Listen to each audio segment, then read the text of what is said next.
కన్యారాశి వాళ్ళు ఈ వారం ప్రతి అంశంలో, ప్రతి కార్యక్రమంలో, ప్రతి విషయంలో అప్రమత్తంగా ఉండేందుకు ప్రయత్నం చేస్తూ ఉండాలి. కుటుంబపరమైనటువంటి అంశాల్లో, కుటుంబ సభ్యులతో వ్యవహరించే సందర్భంలో అవగాహన లోపాలు ఏర్పడుతూ ఉంటాయి. అనవసరమైనటువంటి అపార్థాలు తలెత్తేటటువంటి సూచనలు ఉన్నాయి. వివిధ రూపాల్లో ఈ అవగాహన లోపాలను సరిచేసుకుంటూ ఉండేటటువంటి ప్రయత్నం ఎప్పటికప్పుడు కూడా చేస్తూ ఉండాలి. సాధ్యమైనంత వరకు ప్రశాంతంగా మాట్లాడటం, ఓపికతో వ్యవహరించటం, సహనంతో వేచి ఉండేటటువంటి తత్వాన్ని ఈ వారం మీరు అలవర్చుకోవలసిన సందర్భం మీకు ఉండబోతుంది. వివిధ రూపాల్లో వ్యక్తిగతమైనటువంటి ఆరోగ్య విషయాల్లో, ముఖ్యంగా నేత్ర సంబంధమైనటువంటి అనారోగ్యాలు పెరగకుండా కూడా ఈ కన్యారాశి వారు మరింత జాగ్రత్తలు తీసుకుంటూ ఉండాలి. ఏదో తెలియనటువంటి విషయము, అలాగే ఏదో తెలియనటువంటి ఆందోళన మిమ్మల్ని వెంటాడుతూ ఉంటుంది.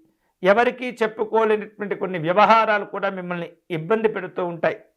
కీలకమైనటువంటి కార్యక్రమాలన్నీ కూడా రహస్యంగా పూర్తి చేసే ప్రయత్నాలు చేస్తూ ఉంటారు. ఉద్యోగపరమైనటువంటి అంశాల్లో మీరు ఎదుర్కొంటూ ఉన్నటువంటి సమస్యలకు వేరొకరిని ఆశ్రయించకుండా మీకు మీరుగా ఆ సమస్యలను పరిష్కరించుకునేటటువంటి ప్రయత్నం చేస్తూ ఉండాలి. ఎవరితో కూడా అనవసరమైనటువంటి వాదనలు పెట్టుకోకూడదు. అలాగే వివిధ రూపాల్లో మీరు నిర్వహించేటటువంటి వ్యాపార వ్యవహారాలన్నీ కూడా ఈ వారం ఒక స్థాయిలో ఉంటాయి. శక్తికి మించినటువంటి ఆలోచనలు, శక్తికి మించినటువంటి పెట్టుబడులు ఇబ్బందులను కలగచేస్తూ ఉంటాయి. కాబట్టి మీ స్థాయిని గుర్తుంచుకొని మీరు వ్యవహరించేటటువంటి ప్రయత్నం చేయండి.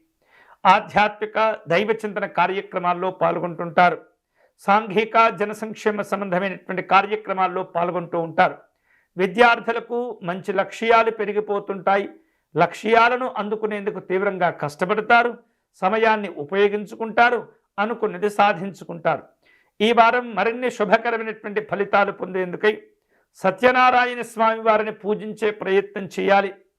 సత్యనారాయణ స్వామి వారిని తులసీ దళములతో కానీ, పుష్పములతో కానీ అర్చించటం, అష్టోత్తర శతనామార్చన నిర్వహించటం, సత్యదేవుని యొక్క స్తోత్రమును పారాయణం చేయడం ద్వారా మంచి మంచి శుభకరమైనటువంటి ఫలితాలు పొందవచ్చు.